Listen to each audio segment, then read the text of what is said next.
नमस्कार। एक बार फिर से आप सभी का बहुत बहुत स्वागत है परीक्षा वर्ल्ड के इस यूट्यूब चैनल में।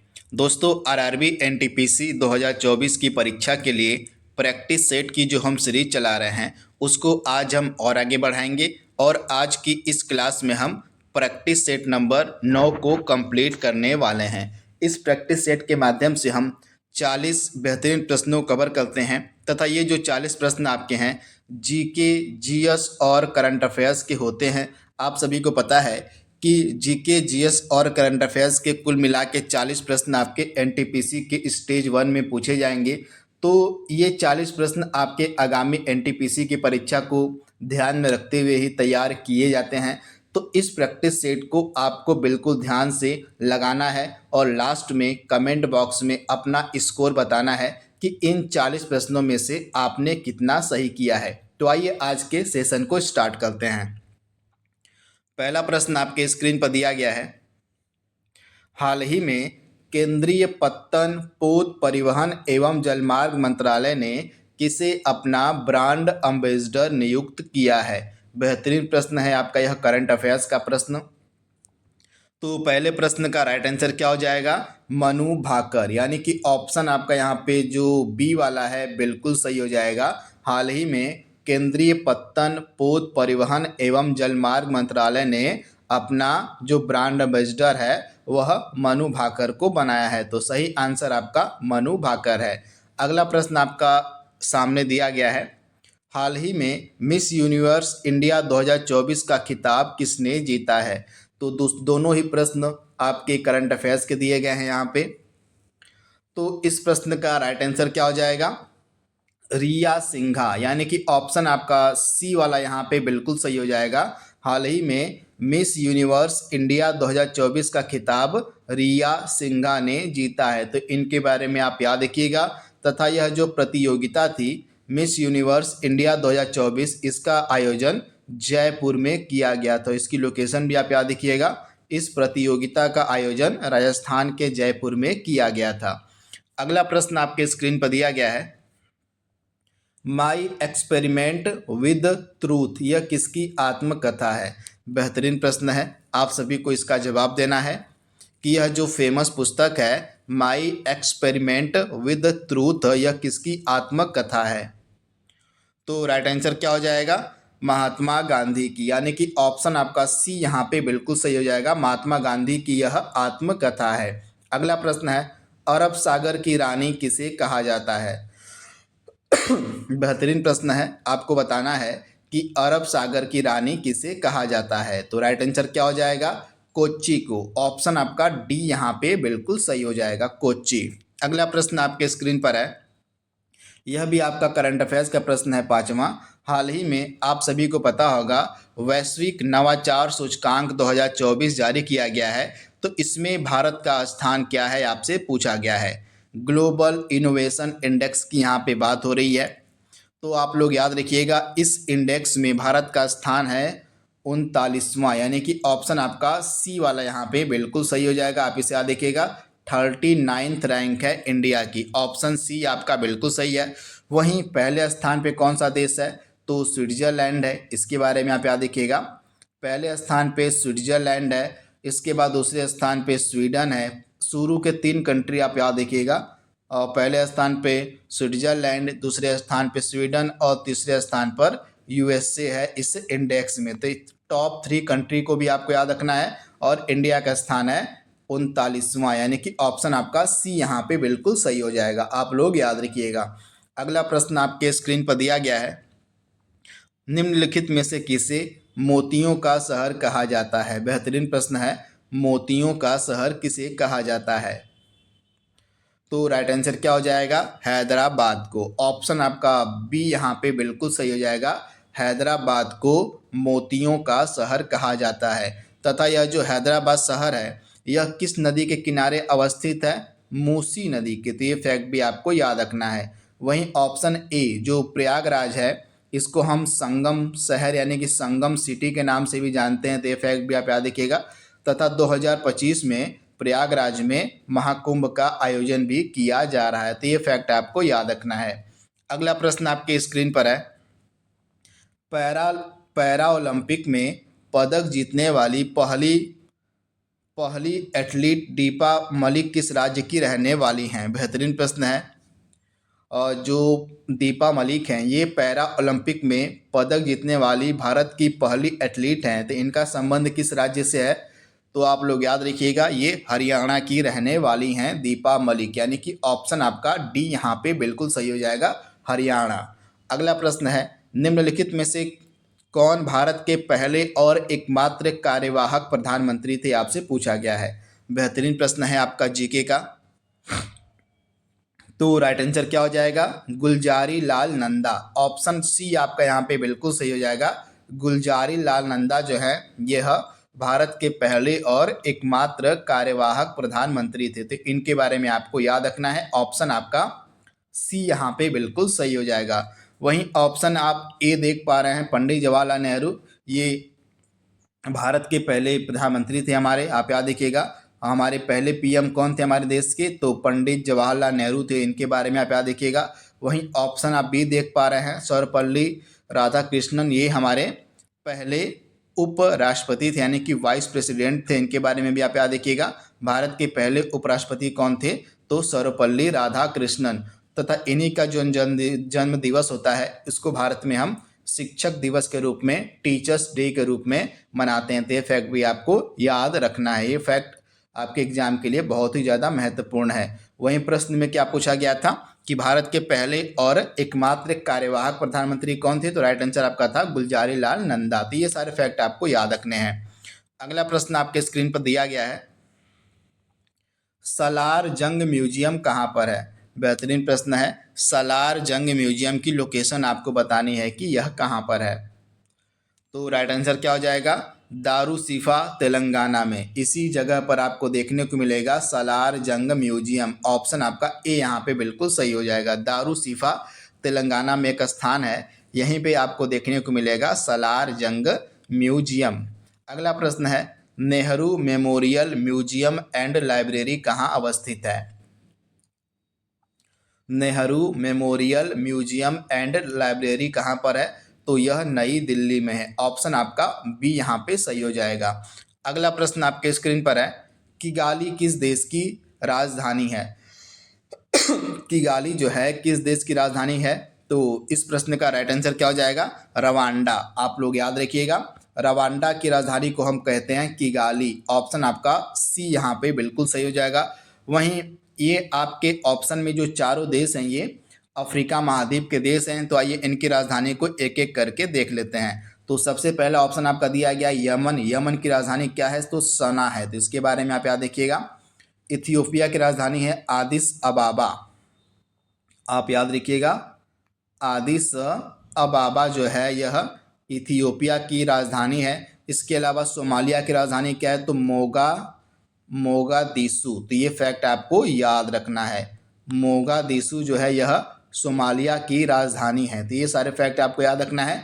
एक बार फिर से मैं आपको रिपीट कर दे रहा हूँ। यमन की राजधानी सना है, इथियोपिया की राजधानी आदिस अबाबा है, रवांडा की राजधानी किगाली है और सोमालिया की राजधानी मोगादिशु है। तो इन चारों देशों की राजधानी आपको याद रखनी है। अगला प्रश्न आपके स्क्रीन पर दिया गया है, बारदोली सत्याग्रह का नेतृत्व किसने किया था? बारदोली सत्याग्रह का नेतृत्व किसने किया था? तो राइट आंसर क्या हो जाएगा? सरदार पटेल ने। आप याद रखिएगा, सरदार वल्लभ भाई पटेल के द्वारा जो है बारदोली सत्याग्रह का नेतृत्व किया गया था। तो दिए गए प्रश्न का राइट आंसर क्या हो जाएगा? ऑप्शन ए, यानी कि सरदार वल्लभ भाई पटेल। अगला प्रश्न है, भारत में रेलवे का जनक किसे कहा जाता है? भारत में रेलवे का जनक हम किसे कहते हैं?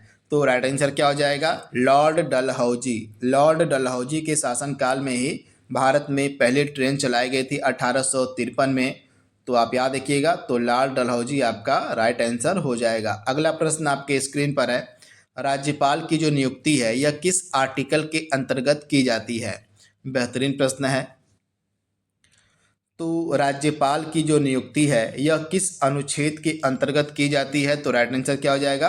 अनुच्छेद 155। आप लोग याद रखिएगा, अनुच्छेद 155 के अंतर्गत जो है किसी भी राज्य के राज्यपाल की जो नियुक्ति है वह की जाती है। कौन करता है इसकी नियुक्ति? तो राष्ट्रपति, प्रेसिडेंट ऑफ इंडिया के द्वारा जो है राज्यपाल की नियुक्ति की जाती है। तो ये सारे फैक्ट आपको याद रखने हैं। अगला प्रश्न आपके स्क्रीन पर है, सेब में कौन सा अम्ल पाया जाता है? जो एप्पल होता है, जो सेब होता है, उसमें कौन सा अम्ल पाया जाता है? तो राइट आंसर क्या हो जाएगा? राइट आंसर आपका हो जाएगा मैलिक एसिड, यानी कि मैलिक जो अम्ल होता है यह सेब में पाया जाता है। तो ऑप्शन आपका डी यहाँ पे बिल्कुल सही हो जाएगा। यहाँ पे कुछ इन्फॉर्मेशन मैंने लिखी हुई है, कुछ प्राकृतिक स्रोत हैं और उनमें कौन सा अम्ल पाया जाता है, इसको आप एक बार याद कर लीजिए। यहाँ से प्रश्न आपके एग्जाम में डेफिनेटली पूछे जाएंगे। तो सिरका में आपका एसिटिक अम्ल पाया जाता है, संतरा और नींबू में आपका सिट्रिक अम्ल पाया जाता है, इमली और अंगूर में आपका टार्टरिक अम्ल पाया जाता है, प्याज में सल्फेनिक अम्ल पाया जाता है, टमाटर में ऑक्जेलिक एसिड पाया जाता है, दही में लैक्टिक अम्ल पाया जाता है, चींटी और बिच्छू के डंक में, आप लोग याद रखिएगा, चींटी और बिच्छू का जो डंक होता है उसमें मैथोनोइक अम्ल या फॉर्मिक अम्ल पाया जाता है। सेब में आपका मैलिक एसिड यानी कि मैलिक अम्ल पाया जाता है। तो ये फैक्ट आप याद रखिएगा। वहीं मांसपेशियों में थकान का अनुभव होने के कारण जो कारण होता है वो लैक्टिक अम्ल का जमाव होता है। आप याद देखिएगा, हमारी मांसपेशियों में जो थकान होने का अनुभव होता है किस कारण से होता है? क्योंकि हमारी मांसपेशियों में जो लैक्टिक अम्ल होता है उसका संचय हो जाता है, जिस कारण से हमको थकान का अनुभव होता है। तो ये सारे फैक्ट आपको याद रखने हैं। अगला प्रश्न आपके स्क्रीन पर है, फीफा की स्थापना कब की गई थी? फीफा की स्थापना कब की गई थी? तो राइट आंसर क्या हो जाएगा? 1904 में। फीफा जो है यह फुटबॉल की सबसे सर्वोच्च संस्था होती है, तो इसके बारे में आप याद रखिएगा। और इसका हेडक्वार्टर आपको मिलेगा स्विट्जरलैंड के ज्यूरिख शहर में। आप लोग याद रखिएगा, स्विट्जरलैंड के ज्यूरिख शहर में फीफा का मुख्यालय है, हेडक्वार्टर है, और इसकी स्थापना 1904 में की गई थी। फीफा जो है फुटबॉल की सबसे सर्वोच्च संस्था होती है। तो ये सारे फैक्ट आपको याद रखने हैं। अगला प्रश्न आपके स्क्रीन पर है, हाल ही में सितंबर 2024 में भारत ने किस देश के साथ अल नजाह युद्धाभ्यास किया? बेहतरीन प्रश्न है। ये दोनों ही प्रश्न आपके करंट अफेयर्स के हैं। तो सितंबर 2024 के महीने में भारत ने ओमान देश के साथ, आप लोग याद रखिएगा, भारत ने ओमान देश के साथ यह युद्ध अभ्यास किया है जिसका नाम है अल नजाह। तो ये फैक्ट आप याद रखिएगा। राइट आंसर आपका ओमान है। हाल ही में जारी राज्य खाद्य सुरक्षा सूचकांक 2024 में किस राज्य को प्रथम स्थान मिला है? बेहतरीन प्रश्न है। तो यह जो सूचकांक है जारी किया गया है FSSAI के द्वारा इसको जारी किया गया है, और इस सूचकांक में पहले स्थान पे केरल है, यानी कि ऑप्शन आपका ए यहाँ पे बिल्कुल सही हो जाएगा। दूसरे स्थान पे तमिलनाडु है और तीसरे स्थान पे जम्मू कश्मीर है। तो ये सारी चीज़ें आपको याद रखनी है। यहाँ पे हमने बात की है राज्य खाद्य सुरक्षा सूचकांक की, जिसको जारी किया है FSSAI ने। तो ये सारे फैक्ट आप याद रखिएगा। अगला प्रश्न आपके स्क्रीन पर दिया गया है, पद्मश्री पुरस्कार पाने वाले पहले भारतीय एथलीट कौन हैं? बेहतरीन प्रश्न है। यहाँ पे पद्मश्री पुरस्कार पाने वाले सबसे पहले भारतीय एथलीट के बारे में पूछा गया है। तो इनका नाम है मिल्खा सिंह। आप याद रखिएगा, मिल्खा सिंह जो है पद्मश्री पाने वाले पहले भारतीय एथलीट थे। इनको जो है हम फ्लाइंग सिख के नाम से भी जानते हैं। इनका उपनाम क्या है? तो इनको हम फ्लाइंग सिख के नाम से भी जानते हैं। तो ये सारी चीज़ें आपको याद रखनी है।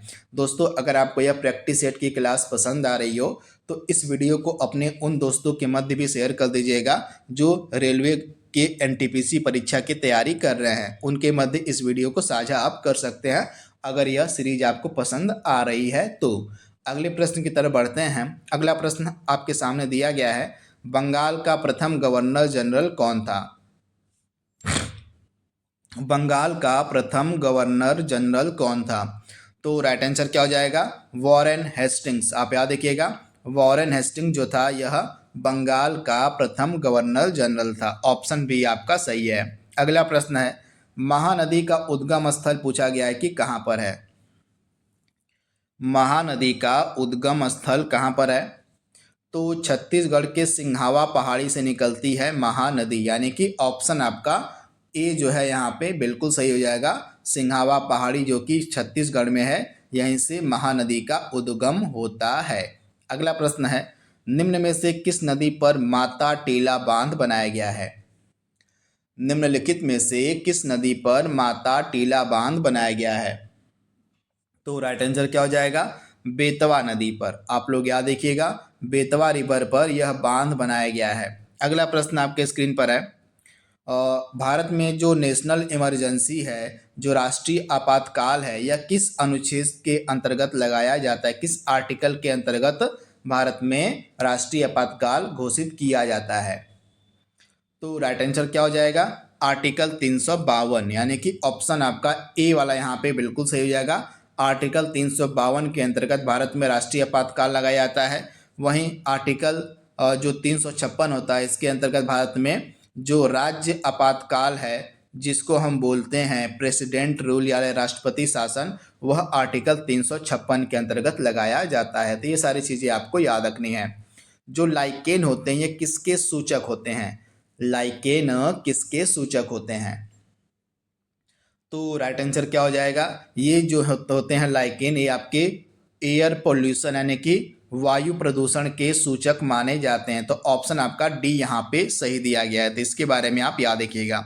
अगला प्रश्न है, एन ऑटोबायोग्राफी टुवर्ड फ्रीडम, यह किसकी आत्मकथा है? एन ऑटोबायोग्राफी टुवर्ड फ्रीडम किसकी आत्मकथा है? तो राइट आंसर क्या हो जाएगा? पंडित जवाहरलाल नेहरू की, यानी कि ऑप्शन आपका यहाँ पे जो डी है बिल्कुल सही हो जाएगा। पंडित जवाहरलाल नेहरू की जो आत्मकथा है उसका नाम है एन ऑटोबायोग्राफी टुवर्ड फ्रीडम। तो ये फैक्ट आपको याद रखना है। अंतर्राष्ट्रीय पर्यटन दिवस कब मनाया जाता है? बेहतरीन प्रश्न है। अंतर्राष्ट्रीय पर्यटन दिवस कब मनाया जाता है? तो आप लोग याद रखिएगा, प्रतिवर्ष 27 सितंबर को जो है अंतर्राष्ट्रीय पर्यटन दिवस मनाया जाता है, तथा हाल ही में 2024 में यह दिवस मनाया गया है। तो 2024 में इस दिवस की थीम क्या थी? Tourism and peace. आप लोग याद रखिएगा, टूरिज्म एंड पीस, यानी कि पर्यटन और शांति इस वर्ष इस दिवस की थीम थी। तो ये सारे फैक्ट आप याद रख सकते हैं। 29वां प्रश्न आपके स्क्रीन पर है, संयुक्त राष्ट्र संघ के पहले महासचिव थे ट्राइग्वे ली। तो आपको बताना है कि ये किस देश के रहने वाले थे? ट्राइग्वे ली किस देश के रहने वाले थे? तो ये नॉर्वे के रहने वाले थे, और यह जो है यूनाइटेड नेशंस के पहले महासचिव बने थे। तो राइट आंसर क्या हो जाएगा? ऑप्शन बी, यानी कि नॉर्वे के ये रहने वाले थे। नोबेल पुरस्कार पाने वाली पहली भारतीय महिला कौन है? नोबेल पुरस्कार पाने वाली पहली भारतीय महिला के बारे में पूछा गया है कि कौन है? तो राइट आंसर क्या हो जाएगा? Mother Teresa. ऑप्शन आपका बी यहाँ पे बिल्कुल सही हो जाएगा। नोबेल पुरस्कार पाने वाली पहली भारतीय महिला थी मदर टेरेसा। इनको जो है नोबेल पीस प्राइज मिला था। आप याद देखिएगा, इनको जो है नोबेल पीस प्राइज यानी कि शांति का नोबेल पुरस्कार दिया गया था। आप लोग याद रखिएगा। अगला प्रश्न है, वर्तमान लोकसभा जो अध्यक्ष हमारे हैं, जिनका नाम है ओम बिरला साहब, ये कि इनका जो संसदीय क्षेत्र है आपसे पूछा गया है कि कौन सा है? ओम बिरला का संसदीय क्षेत्र कौन सा है? तो राइट आंसर क्या हो जाएगा? वर्तमान हमारे जो लोकसभा के अध्यक्ष हैं, लोकसभा स्पीकर हैं ओम बिरला, इनका संसदीय क्षेत्र है कोटा। ऑप्शन आपका ए यहाँ पे सही दिया गया है।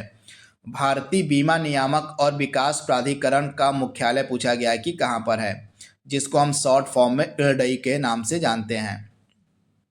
तो इसका मुख्यालय आपको देखने को मिलेगा हैदराबाद में, यानी कि ऑप्शन आपका डी यहाँ पे बिल्कुल सही हो जाएगा। 33वां प्रश्न आपके स्क्रीन पर है, विंस्टन चर्चिल ये जो हैं इंग्लैंड के पीएम थे उस समय। तो आपको बताना है कि जो इंग्लैंड के पीएम थे विंस्टन चर्चिल, इनको जो है साहित्य के लिए नोबेल पुरस्कार कब दिया गया था? बेहतरीन प्रश्न है। विंस्टन चर्चिल को साहित्य के लिए नोबेल पुरस्कार कब मिला था? तो 1953 यानी कि 1953 में जो है विंस्टन चर्चिल को जो है साहित्य के लिए नोबेल पुरस्कार दिया गया था। संयुक्त राष्ट्र शांति सेवा को किस वर्ष में शांति के लिए यानी कि पीस के लिए नोबेल पुरस्कार दिया गया था? बेहतरीन प्रश्न है। यह एक ऑर्गेनाइजेशन है संयुक्त राष्ट्र संघ का, जिसको हम बोलते हैं संयुक्त राष्ट्र शांति सेवा। इसको जो है नोबेल पीस प्राइज कब दिया गया था? 1989 में। आप लोग याद देखिएगा, राइट आंसर क्या हो जाएगा? Option C. तो ये फैक्ट आपको याद रखना है।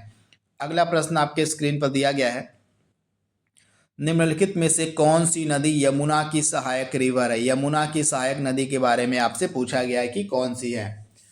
तो दिए गए ऑप्शन में से आपकी जो सभी नदियां हैं, चंबल, बेतवा और केन, ये सभी नदियां यमुना की सहायक रिवर है यानी कि सहायक नदी है। तो ऑप्शन आपका डी यहाँ पे सही हो जाएगा। ऑस्कर के लिए नामांकित पहली फिल्म भारतीय फिल्म थी मदर इंडिया। तो इसके निर्देशक पूछे गए हैं कि कौन थे? तो आप लोग याद रखिएगा, ऑस्कर के लिए जो नामांकित पहली फिल्म थी मदर इंडिया, इसके निर्देशक थे महबूब खान, यानी कि ऑप्शन आपका ए यहाँ पे बिल्कुल सही हो जाएगा। ये फैक्ट आपको याद रखना है। मदर इंडिया के निर्देशक कौन थे? तो महबूब खान थे। अगला प्रश्न आपके स्क्रीन पर है, वेदों की ओर लौटो का नारा किसने दिया था? वेदों की ओर लौटो का नारा किसने दिया था? तो दिए गए प्रश्न का राइट आंसर क्या हो जाएगा? स्वामी दयानंद सरस्वती, यानी कि ऑप्शन ए आपका बिल्कुल सही है। इनके द्वारा जो है 1875 ईस्वी में जो है किसकी स्थापना करी गई थी? आर्य समाज की जो है स्थापना इनके द्वारा करी गई थी। तो ये फैक्ट आप याद रखिएगा। और इनकी एक पुस्तक है जो बार बार एग्जाम में पूछी आती है, आप लोग याद कर लीजिएगा, सत्यार्थ प्रकाश। सत्यार्थ प्रकाश जो है स्वामी दयानंद सरस्वती की एक फेमस पुस्तक है जो बार बार एग्जाम में पूछी गई है। तो इसको भी आप याद रख सकते हैं। अगला प्रश्न आपके स्क्रीन पर है, रविंद्रनाथ टैगोर को साहित्य के लिए किस वर्ष में नोबेल पुरस्कार मिला था? रविंद्रनाथ टैगोर को साहित्य के लिए जो नोबेल पुरस्कार था यह किस वर्ष में दिया गया था? तो वर्ष आपके लिए इंपॉर्टेंट है 1913। ऑप्शन आपका सी यहाँ पे बिल्कुल सही हो जाएगा। तथा किस पुस्तक के लिए इनको साहित्य के लिए नोबेल पुरस्कार दिया गया था? गीतांजलि। इनकी एक फेमस पुस्तक है गीतांजलि, इसी के लिए जो है इनको 1913 में साहित्य के लिए यानी कि लिटरेचर के लिए नोबेल पुरस्कार दिया गया था। 39वां प्रश्न आपके स्क्रीन पर दिया गया है, मिडनाइट चिल्ड्रेन पुस्तक के लेखक कौन है? बेहतरीन पुस्तक है। तो इस पुस्तक के राइटर कौन है, लेखक कौन है? सलमान रुश्दी, यानी कि ऑप्शन आपका यहाँ पे जो सी वाला है बिल्कुल सही हो जाएगा। सलमान रुश्दी की यह पुस्तक है मिडनाइट चिल्ड्रेन। तो आप लोग याद रखिएगा, ऑप्शन सी आपका बिल्कुल सही हो जाएगा। रेमन मैग्सेसे पुरस्कार पाने वाले पहले भारतीय कौन है? आज के सेशन का लास्ट प्रश्न है, रेमन मैग्सेसे पुरस्कार पाने वाले पहले भारतीय कौन है? तो विनोबा भावे। ऑप्शन आपका सी यहाँ पे बिल्कुल सही हो जाएगा, विनोबा भावे। तो इस प्रकार से 40 जो प्रश्न बन सकते थे जीके जीएस और करंट अफेयर्स के मिक्स, इनको हमने कंप्लीट कर लिया है। यह प्रैक्टिस सेट आपको कैसा लगा? अपनी प्रतिक्रिया, अपना सुझाव हमें कमेंट बॉक्स में अवश्य दीजिएगा। तो आज के लिए बस इतना ही। Thank you, thanks for watching, thank you.